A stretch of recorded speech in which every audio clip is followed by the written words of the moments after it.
Later this week, India will reveal its economic growth figure for January to March this year and also for the whole year between April 2012 and March 2013. Official estimates suggest that the number could be at 5%, which would make it the lowest in a decade.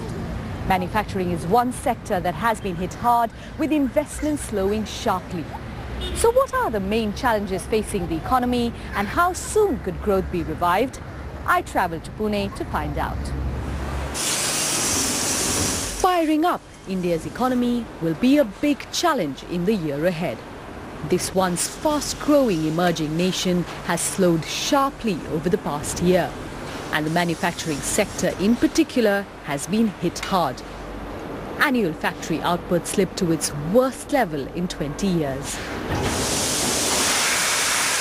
And while a weaker global economy has hurt India too, many from industry say the problems are mostly homegrown.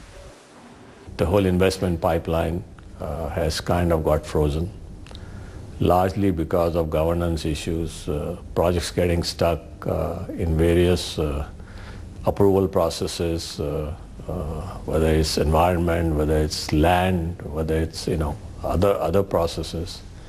But fundamentally, on the ground, nothing much happening. India's economy has been facing the heat, despite the country having aspirations for double-digit growth just a little over a year ago. In fact, official estimates suggest that from April 2012 to March 2013, growth may have slowed to its lowest in a decade. Over the quarter January to March, India's economy is expected to have grown. But even so, it is growing faster than bigger economies in Europe and the US. It's also doing better than Japan, which has recently picked up pace. Asia's biggest economy, China, is still the fastest growing. But Indonesia, another emerging giant, is also outperforming India.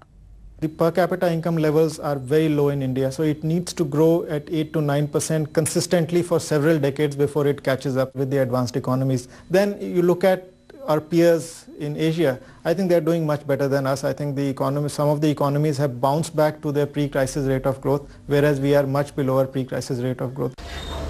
India is a country with more than 1.2 billion people, which is another reason why it needs to grow fast to generate employment for its mostly young workforce. Are you currently hunting for a job? The current slowdown has already impacted job creation. And recruitment agencies like this one in Mumbai have seen a 25 to 30% drop in hiring by companies over the past year. Earlier, probably if you go back to like 2011-12, almost like literally everybody could easily get a job. Today you have to be really good and competent enough to get a good job. Mediocre people and people who are probably average have been phased out. National elections are scheduled for next year, and as the government enters the final year of its term, the Prime Minister has promised that growth will soon pick up, putting a positive spin on it. We are confident that growth in 2013-14 will be better than 2012-13. Many wonder, though, if it's a promise he can keep. The government has announced several measures to revive the economy since late 2012, but industry leaders both at home and abroad are waiting to see if these policies can actually be implemented. The worry is that in the run-up to elections, the process of economic reform could fall apart. As the final